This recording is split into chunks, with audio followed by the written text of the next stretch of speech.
السلام عليكم، كي دايرين؟ لاباس عليكم؟ تنتمنى تكونوا كلكم بخير وعلى خير وما ناقصكم حتى خير. ومرحبا بكم في قناه خبز وزيتون. وتنتمنى تكونوا تتوزوا رمضان وانتم في احسن الاحوال وبصحه جيده، وتقبل الله منا ومنكم الصيام والقيام وصالح الاعمال.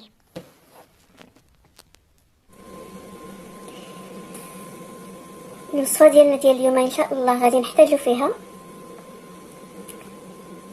300 غرام ديال الطحين الابيض،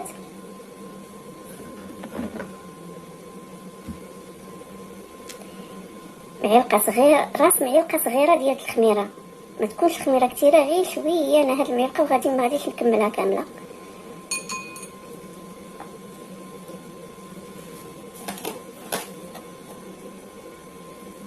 ملعقه سكر،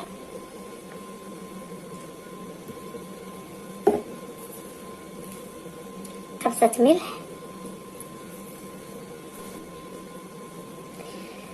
نصف ملعقه صغيره من خميره الحلوى، خميره كيماويه،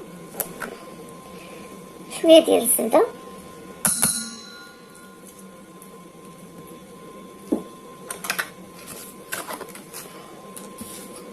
غنضيفو عليها قشره ديال البرتقال اولا فاني على حسب الرغبه ديالكم وعلى حسب الاختيار ديالكم. غادي نمشي عندنا كاس الحليب، نسيت عفوا، عندنا كاس الحليب، غادي نعجن بالحليب ونشوف واش غادي نكمل هذا في هاد 300 غرام ولا لا.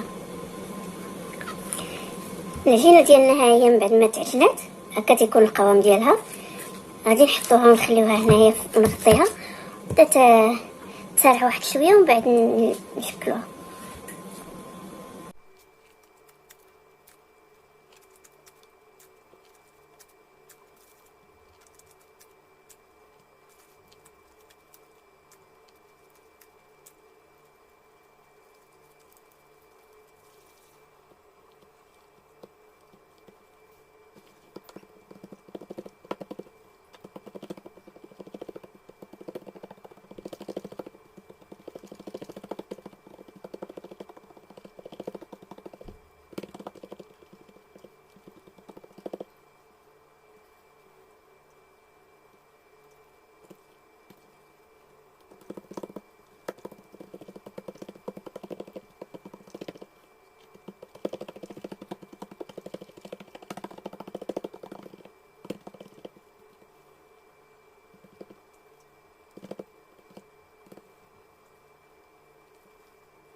تنبقاو مستمرين هكا حتى تنكملوا الكويرات اللي عندنا ونبداو نطيبوهم.